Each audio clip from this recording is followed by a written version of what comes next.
Assalamualaikum warahmatullahi wabarakatuh.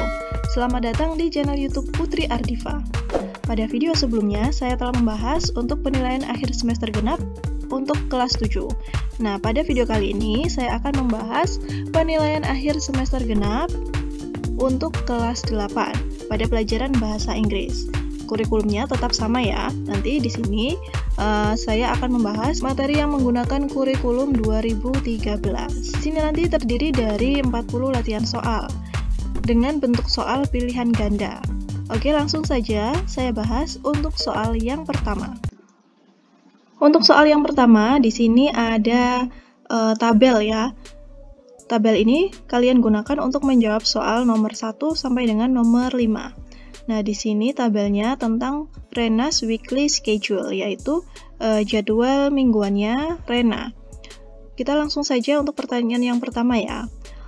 How often does Rina practice the dance? Seberapa sering Rina berlatih menari? Nah, di sini dari tabel kita tahu bahwa Rena itu berlatih menari pada hari Selasa, on Tuesday. Kemudian pada hari Rabu, Wednesday. Dan juga pada hari Sabtu, Saturday. 3 kali ya, sehingga di sini dia berlatih menari 3 kali dalam seminggu. Sehingga jawaban untuk yang nomor 1 adalah yang C. 3 times a week. Kemudian untuk soal yang kedua, what does Rena do on Saturday morning? Apa yang dilakukan Rena pada hari Sabtu pagi? Nah, di sini kalian bisa lihat pada hari Sabtu pagi jam 9 sampai jam 11 jadwalnya adalah English course. Sehingga jawaban untuk yang nomor 2 adalah yang B. She goes to an English course. Dia pergi untuk kursus bahasa Inggris. Untuk nomor 3, when is Rena off school? Kapan Rena libur sekolah? Nah, di sini libur sekolahnya pada hari Sabtu ya. Kemudian ada tambahan pada hari Minggu. Di sini tidak dituliskan, sehingga ada 2 hari di mana Rena itu libur sekolah, yaitu pada hari Sabtu dan juga Minggu. Sehingga jawaban untuk yang nomor 3 adalah yang C, on Saturdays and Sundays. Lanjut untuk nomor 4. When does Rina visit the library? Kapan Rena mengunjungi perpustakaan? Dari tabel ini, kita lihat bahwa Rena itu mengunjungi perpustakaan pada hari Kamis ya, on Thursday pada jam 14 sampai 15, yaitu jam 2 sampai jam 3 siang. Sehingga jawaban untuk yang nomor 4 yaitu yang A, on Thursday afternoon. Kita lanjut untuk soal yang nomor 5. On Friday, Rena bla bla bla. Kita lihat pada tabel Rena di hari Jumat ya. Nah, di sini pada hari Jumat jam 7 sampai jam 11 itu sekolah. Kemudian jam 3 sampai jam 5 itu waktunya menonton atau sinema. Nah, di sini untuk pilihan A yaitu visit the library, ini bukan ya, kurang tepat. Kemudian untuk pilihan yang B, goes to her English course, ini juga kurang tepat karena tidak ada. Untuk pilihan yang C, goes to the swimming pool, dia tidak pergi berenang pada hari Jumat. Kemudian untuk pilihan yang D, goes home earlier from school, pulang sekolah lebih awal. Nah, ini ya, jawaban untuk yang nomor 5 adalah yang D. Karena kita lihat di sini pada hari Jumat, Rena itu pulang sekolah pada jam 11. Sedangkan di hari yang lain, dia pulang sekolah pada jam 13.30 atau setengah 2. Firman bla bla bla studies in the evening. He does it after dinner every day. Nah, di sini kalian disuruh melengkapi untuk keterangan waktu ya. Di sini dijelaskan bahwa kegiatan tersebut dilakukan setiap hari. Sehingga untuk kegiatan yang rutin dilakukan setiap hari, kita menggunakan kata always, selalu. Firman selalu belajar pada sore hari. Dia melakukan itu setelah makan malam setiap hari. Untuk nomor 7, Susie always bla bla bla dinner every day. She likes cooking very much. Nah, di sini kalian diminta untuk melengkapi kata kerja yang sesuai dengan kalimat tersebut ya. Verb yang tepat untuk melengkapi kalimat nomor 7 yaitu simple present ya, karena ini merupakan kegiatan sehari-hari, everyday. Jadi kita menggunakan kata kerja bentuk yang pertama, kemudian ditambahkan dengan s atau is. Mengapa? Karena di sini adalah Susie, subjeknya adalah Susie, yaitu orang ketiga tunggal. Untuk yang nomor 8, my father doesn't bla bla bla coffee every morning. Ayahku tidak titik-titik kopi setiap pagi. Nah, ini juga aktivitas rutin yaitu simple present, namun dalam bentuk kalimat negatif ya. Jadi, kalau dalam bentuk kalimat negatif, meskipun subjeknya menggunakan my father, orang ketiga tunggal, kita tetap menggunakan kata kerja bentuk pertama tanpa tambahan s atau is, sehingga jawaban untuk nomor 8 adalah yang B. My father doesn't drink coffee every morning. Untuk soal nomor 9 sampai dengan 12, kalian bisa simak pada teks tersebut. Nah, di sini pertanyaannya untuk nomor 9, what is Mr. and Mrs. Hasan doing? Apa yang sedang dilakukan Bapak dan Ibu Hasan? Nah, di sini keterangannya Mr. and Mrs. Hasan are on their bicycles ya, sedang bersepeda. Sehingga jawaban untuk yang nomor 9 adalah yang A. They are on the bike. Untuk pertanyaan yang nomor 10, what is the twin doing? Apa yang sedang dilakukan si kembar? Nah, di sini Mr. and Mrs. Hasan tadi memiliki anak kembar ya. Nah, ini namanya Ami dan Irma, the twins daughter. Mereka sedang membaca buku bersama-sama. Jadi jawaban untuk yang nomor 10 adalah yang C. They are reading a book together. Untuk soal yang nomor 11, who is playing a guitar? Siapa yang sedang bermain gitar? Nah, di sini kalian bisa temukan yang sedang bermain gitar adalah Rama. Rama itu adalah anak laki-laki yang paling tua dari Mr. Hasan dan Mrs. Hasan. Jadi jawabannya adalah Rama ya. Nah, karena di sini tidak ada pilihan Rama, kalian bisa pilih yang B, yaitu Mona's brother. Karena tadi Rama adalah anak laki-laki yang paling tua ya, sehingga dia adalah kakaknya dari Mona. Mona adalah anak perempuan yang paling kecil.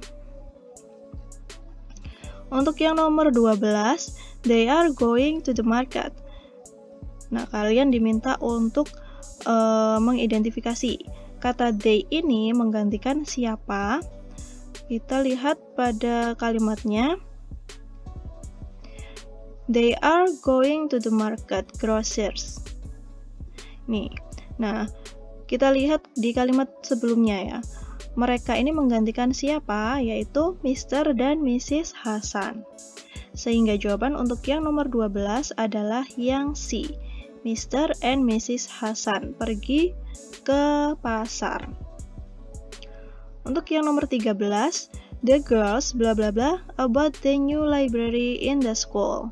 Nomor 13 ini merupakan tenses present continuous tense, di mana present continuous tense yaitu menjelaskan kegiatan yang sedang berlangsung, yang sedang terjadi ya. Nah, di sini subjeknya adalah the girls. The girls itu perempuan ya, lebih dari satu. Kemudian kalau the girls di sini diikuti oleh to be are. Kemudian untuk kata kerjanya diikuti oleh ing, verb ing ya. Sehingga jawaban untuk nomor 13 adalah yang D. They are talking. Mereka atau perempuan-perempuan tadi, anak perempuan tadi sedang membicarakan perpustakaan baru yang ada di sekolah.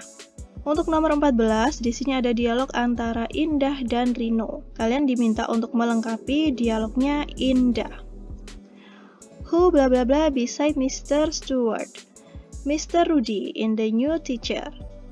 Untuk nomor 14 ini materinya masih sama ya, tentang present continuous tense, namun di sini dalam bentuk pertanyaan. Oke, untuk menanyakan di sini kalian menggunakan to be ya, tetap sama menggunakan to be. Nah, di sini subjeknya adalah Mr. Stewart, sehingga to be yang kita gunakan di sini adalah is. Dan dalam bentuk pertanyaan itu yang didahulukan adalah to be-nya. Sehingga jawaban untuk nomor 14 adalah is sitting. Who is sitting beside Mr. Stewart? Siapa yang sedang duduk di samping Pak Stewart? Untuk nomor 15 sampai dengan 18, kalian bisa lihat pada gambar berikut ini. Nah, ini materi tentang comparison atau perbandingan ya. Di sini ada 4 anak yang bernama Siska, Tommy, Adi, dan juga Anita. Siska berumur 10 tahun, tingginya 150. Sedangkan Tommy berumur 12 tahun dengan tinggi 160. Adi berumur 15 tahun dengan tinggi 166 cm. Sedangkan Anita berumur 14 tahun dengan tinggi 167 cm. Nah, di sini pertanyaannya untuk nomor 15. Tommy is bla bla bla than Siska. Tommy lebih apa daripada Siska? Nah, kalian lihat dua orang anak ini ya, Tommy dan juga Siska. Kalau pilihan yang A itu younger, lebih muda, apakah Tommy lebih muda? Nah, tidak ya, karena di sini Tommy berumur 12 tahun. Kalau pilihan yang B, shorter, lebih pendek, itu tidak, karena Siska lebih pendek daripada Tommy. Kemudian kalau pilihan yang C, ini older, lebih tua, nah ini ya jawabannya. Tommy lebih tua daripada Siska. Nah, ini ya jawabannya. Karena di sini Tommy berumur 12 tahun sedangkan Siska 10 tahun. Jadi Tommy lebih tua daripada Siska. Nah, mengapa tidak pilih jawaban yang D? Karena untuk perbandingan di sini kita membutuhkan tambahan IR ya, untuk menandakan bahwa itu adalah perbandingan lebih tua, older. Kalau hanya old saja, itu artinya tua. Bisa dimengerti ya sampai di sini? Kita lanjut untuk soal yang nomor 16. Anita is bla bla bla dan Adi. Nah, kita lihat dua anak ini, Adi dan juga Anita. Anita lebih titik-titik daripada Adi. Kalau berdasarkan keterangan di sini, jawaban yang tepat adalah yang B ya. Anita lebih tinggi daripada Adi. Anita di sini tingginya 167 sedangkan Adi 166. Untuk nomor 17, Adi is the bla bla bla of all. Adi itu yang paling apa di antara semua? Jika kita lihat berdasarkan tabel ini, jika dari usia, Adi yang paling tua ya. Jadi di sini untuk nomor 17 kita pilih jawaban yang C, yaitu eldest. Eldest itu yang paling tua. Kemudian untuk nomor 18, Siska is the bla bla bla of all. Siska adalah yang paling titik-titik di antara semuanya. Kalau Siska, jika kita lihat di sini, usianya yang paling muda dan juga yang paling pendek. Nah, kita lihat di sini untuk pilihannya di nomor 18. Kalau yang paling muda itu tidak ada ya. Yang di sini yang ada adalah yang paling pendek. Kita pilih saja jawaban yang A, shortest, paling pendek. Lanjut untuk nomor 19. Hope tomorrow will be bla bla bla than tomorrow. Nah, ini masih sama tentang materi perbandingan. Berharap kemarin akan menjadi lebih titik-titik daripada kemarin. Di sini kita menggunakan perbandingan lebih ya. Nah, kalau good ini untuk tingkat lebihnya menggunakan better, lebih baik. Berharap kemarin akan lebih baik daripada kemarin. Lanjut untuk nomor 20. 10 years ago, I bla bla bla only a baby. Untuk nomor 20 ini kita mulai memasuki materi simple past ya. Pembahasan tentang menceritakan masa lalu, masa lampau ya. 10 tahun lalu aku hanya seorang bayi. Nah, kalau 10 tahun yang lalu ini kan menunjukkan bahwa ini kejadian di masa lampau ya. Kalau kejadian masa lampau, kita menggunakan to be yang was. Untuk nomor 21, Dodi and I bla bla bla in the garden. Nah, di sini ada dua orang ya subjeknya, ada Dodi dan juga saya. Nah, untuk dua orang, ini to be-nya kalau di present kita menggunakan to be are. Nah, tapi kalau di bentuk simple past, ini to be-nya kita menggunakan yang were ya. Dodi and I were in the garden. Dodi dan saya berada di kebun. Untuk nomor 22, I'm sure I bla bla bla him 2 years ago. Di sini masih tetap sama, kita membahas tentang simple past menggunakan verb kedua ya. Aku yakin aku titik-titik dia 2 tahun yang lalu. Nah, di sini kata kerja yang diinginkan adalah melihat. Nah, melihat itu untuk bentuk pertamanya adalah see. Ya, ini merupakan bentuk verb 1. Kemudian bentuk verb keduanya adalah saw. Nah, kata kerja yang digunakan untuk kalimat di nomor 22 ini yaitu yang be. Karena di sini kita membutuhkan kata kerja bentuk kedua.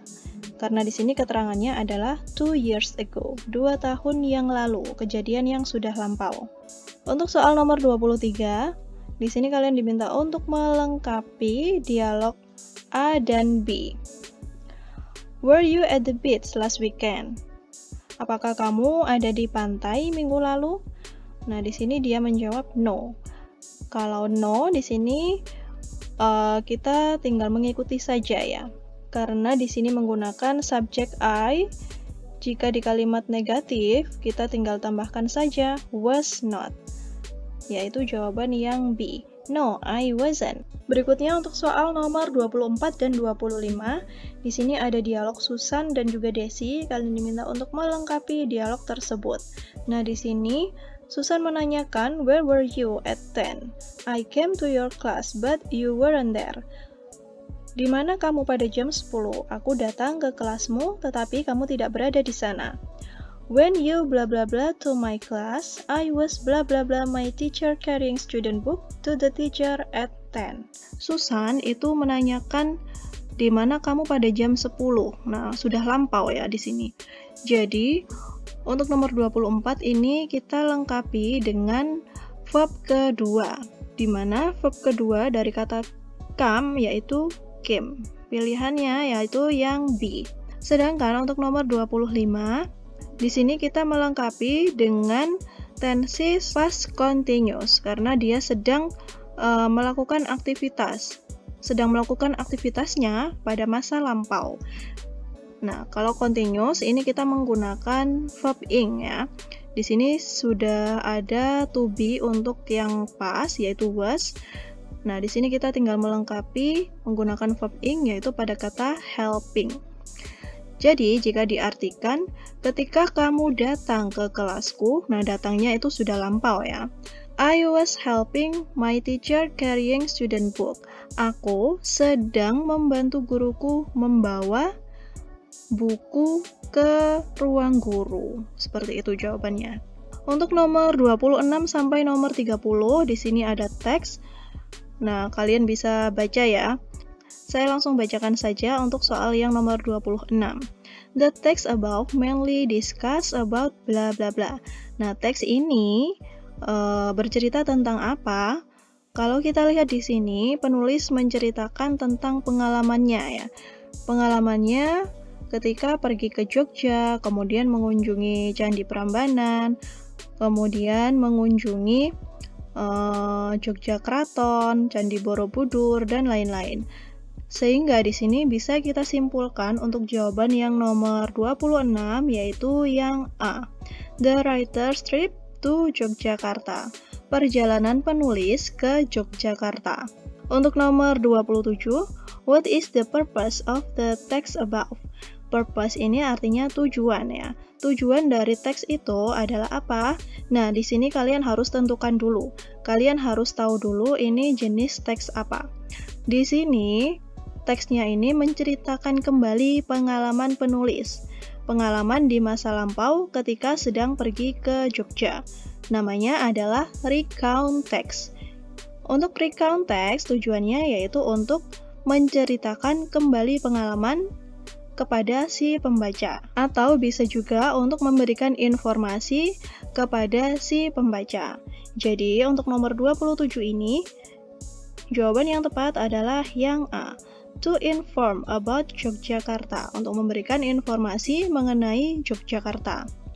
Kemudian, untuk nomor 28, we arrived there at 3 p.m. Nah, kata there ini menggantikan apa? Kalian bisa temukan di sini pada paragraf ketiga ya. We arrived there. Nah, di sini. Kita tiba di sana pada jam 3. Nah, tiba di sana itu maksudnya di mana? Kalian bisa lihat pada kalimat yang sebelumnya. Di sini penulis menyampaikan bahwa dia berada di Candi Borobudur ya. Sehingga jawaban untuk nomor 28 adalah yang C, Borobudur Temple. Untuk nomor 29, when did they go home? Kapan mereka pulang? Kalian bisa temukan pada paragraf yang terakhir. Di sini penulis mengatakan pada hari Jumat pagi, on Friday morning, dia berada di Yogyakarta. Kemudian menghabiskan waktu 2 jam di Yogyakarta. Setelah di Yogyakarta, kemudian beralih ke Candi Borobudur. Kemudian setelah itu, di sana dia bertemu dengan pemandu wisata yang ramah. Setelah tiba di sana pada jam 3, kemudian penulis itu kembali ke Jakarta pada sore hari, in the evening. Nah, harinya di sini tetap sama ya, berarti pada hari Jumat. Sehingga di sini jawaban yang tepat adalah yang A, on Friday evening, pada hari Jumat di sore hari. Untuk soal nomor 30, why did they only visit Brahmana and Shiva temples? Mengapa mereka hanya mengunjungi Candi Brahmana dan Shiva? Nah, di sini ada di paragraf kedua ya. Pada hari Kamis, mereka mengunjungi Candi Prambanan, yaitu pada Brahmana dan Shiva. Karena yang lain sedang direnovasi ya, because Vishnu Temple is being renovated, sedang direnovasi. Jadi jawaban yang tepat untuk nomor 30 ini adalah yang C, being repair. Soal berikutnya untuk nomor 31 dan 32, di sini ada notice ya. Notice flush toilet after using. Siram toilet setelah digunakan. Nah, di sini pertanyaannya, what should we do after reading the notice? Apa yang seharusnya kita lakukan setelah membaca peringatan tersebut? Jika di sini ada peringatan untuk disuruh menyiram toilet setelah digunakan, berarti kita harus menjaga kebersihan toilet tersebut ya. Jadi jawabannya adalah yang A, keep the toilet clean. Untuk nomor 32, where do you probably find the notice? Di mana kamu mungkin bisa menemukan peringatan tersebut? Nah, karena di sini sudah jelas ya, ada peringatan bersihkan toilet atau siram toilet setelah digunakan. Jadi di sini biasanya ada di tempat umum ya, in the restroom, di tempat peristirahatan. Untuk nomor 33 sampai dengan 35, di sini juga ada notice, ada banyak batu yang tajam ya. Semua pengunjung dilarang untuk berenang di area tersebut. Nah, untuk pertanyaan yang nomor 33, di sini what does this notice mean? Apa maksud dari notice ini? Peringatan ini maksudnya apa? Di sini maksudnya pengunjung itu tidak boleh berenang ya, karena di area tersebut terdapat batu-batu yang tajam. Sehingga jawaban yang tepat untuk nomor 33 adalah yang A. It is dangerous to swim in this area. Ini adalah area berenang yang berbahaya. Untuk nomor 34, where do you probably find this notice? Di mana kamu mungkin bisa menemukan peringatan seperti itu. Nah, di sini kan ada banyak batu koral yang tajam ya. Dilarang berenang di tempat tersebut. Jadi tempat ini adalah di danau, at the lake. Lanjut untuk nomor 35, the word forbidden is close meaning to. Forbidden ini memiliki sinonim ya. Close meaning itu sinonim sinonimnya dengan apa? Forbidden ini kan artinya dilarang ya. So, the synonym dari kata forbidden yaitu yang banned, yang pilihan C ya. Untuk soal nomor 36 sampai 37 masih tentang materi notice. Di sini pertanyaan nomor 36 yaitu what is the purpose of the text? Apa tujuan dari teks tersebut? Kita lihat di sini isi peringatannya. Prima swimming pool accept no responsibility for any loss of or damage to your property. Maksudnya di sini adalah kolam renang Prima ini tidak bertanggung jawab atas kehilangan barang-barang yang kamu bawa. Please do not leave any valuable unattended. Tolong jangan tinggalkan barang-barang yang berharga sebelum meninggalkan tempat tersebut. Nah, di sini untuk jawaban yang nomor 36 yang tepat adalah yang A ya, untuk mengingatkan pengunjung tentang kehilangan barang-barang. Untuk nomor 37, who is probably written the notice? Siapa yang mungkin menulis peringatan tersebut? Kita lihat pilihannya. Kalau pilihan yang A, pengunjung yang kehilangan barangnya. Nah, tidak ya. Kalau yang B, Prima Swimming Pool Management. Nah, di sini bisa jadi jawabannya adalah yang B. Manajemen dari Prima Swimming Pool ini menulis peringatan ini karena mereka tidak akan bertanggung jawab jika ada barang yang tertinggal atau barang yang hilang. Berikutnya untuk nomor 38 sampai dengan 40, kalian bisa lihat pada lirik lagu yang berjudul History dari One Direction. Oke, kita langsung ke pertanyaan yang nomor 38 yaitu what is the title of the song? Apa judul lagu tersebut?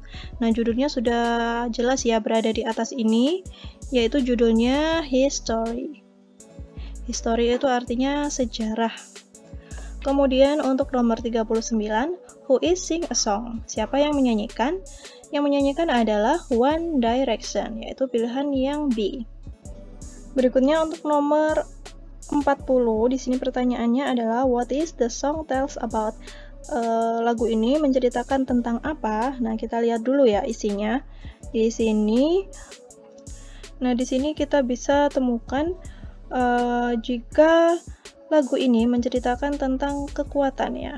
We were going strong. Nah, kemudian di bait yang kedua juga ada we are going strong. Jadi bisa kita simpulkan untuk lagu ini menceritakan tentang laki-laki yang kuat. It's about the strong man.